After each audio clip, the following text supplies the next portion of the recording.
আপনি দেখছেন news now, আমরা জানি কোনটা খবর। नेशनल स्पोर्ट्स डे समारोह में मुख्यमंत्री डॉक्टर मानिक शाह ने कहा, सरकार बदलने के बाद खेल नीति में बदलाव आया है। इसके परिणाम स्वरूप राज्य के खिलाड़ियों को सफलता मिल रही है। नेशनल स्पोर्ट्स डे के अवसर पर शुक्रवार को शुरू हुए 3 दिवसीय कार्यक्रम का शनिवार को दूसरा दिन था। इस दिन का मुख्य कार्यक्रम बादरघाट स्टेडियम में आयोजित किया गया। इस अवसर पर मुख्यमंत्री डॉक्टर मानिक शाह उपस्थित थे। मुख्यमंत्री डॉक्टर मानिक शाह ने आज कार्यक्रम में कहा, राज्य के खिलाड़ी विभिन्न खेलों में राष्ट्रीय और अंतर्राष्ट्रीय स्तर पर सफलता प्राप्त कर रहे हैं।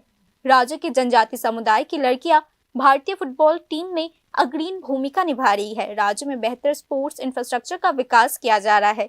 खिलाड़ियों को इसका लाभ लेना चाहिए। যে বিভিন্ন যে আমাদের ইভেন্টসগুলো আছে, বিভিন্ন ডিসিপ্লিনের যে আমাদের খেলাধুলা গেমস এন্ড স্পোর্টসের আছে, সব জায়গায় কিন্তু আজকে যেটা বলা হয়েছে ন্যাশনাল লেভেলে এবং আন্তর্জাতিক লেভেলেও কিন্তু আমাদের ত্রিপুরার ছেলেমেয়েরা ভালো নাম করছে। একটু আগে মাননীয় মন্ত্রী শ্রী টিঙ্কু রায় মহোদয় আমাকে বলছিলেন যে আমাদের এই ত্রিপুরার একজন জনজাতি গোষ্ঠীর এক মেয়ে, সে ইন্ডিয়ান যে ফুটবল টিম হয়েছে, ওকে প্রথম স্থানে তাকে রাখা হয়েছে, আমাকে উনি দেখাচ্ছিলেন।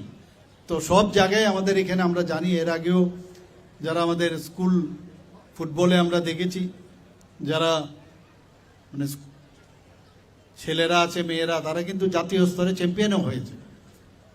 আজকে এখানে জিমন্যাস্টিকই হোক, অ্যাথলেটিক্সই হোক, সুইমিংয়ে হোক, সব দিকে কিন্তু ভালো রেজাল্ট আমরা দেখতে পাচ্ছি ত্রিপুরার ছেলেমেয়েরা। मुख्यमंत्री डॉक्टर मानिक शाह ने आज के कार्यक्रम में कहा, 2018 में सत्ता परिवर्तन के बाद सरकार की खेल नीति में संशोधन किया गया है। खिलाड़ियों को प्रेरित करने के लिए sports development projects, sports talent search programmes और स्पोर्ट्स टैलेंट प्रमोशन स्कीम्स बनाई गई है। আমার কিছু একটা করতে হবে, আমার মধ্যে সেই ক্ষমতা, সেই সম্ভাবনা আমার মাঝে আছে এবং আমিও পারি। ও যদি পারে আমি কেন পারবো না? এই বিষয়টা যতক্ষণ ধরে না আসবে, নিজের উপর বিশ্বাস রাখতে হবে, নিজের উপর ট্রাস্ট রাখতে হবে, তাহলে ভবিষ্যতে ভালো একজন স্পোর্টসম্যান হওয়া যায়। আর আগে স্পোর্টসম্যান আমরা জানতাম যে সেইভাবে কিন্তু তাদেরকে স্পোর্টসম্যানদেরকে সম্মান দেওয়া হতো না।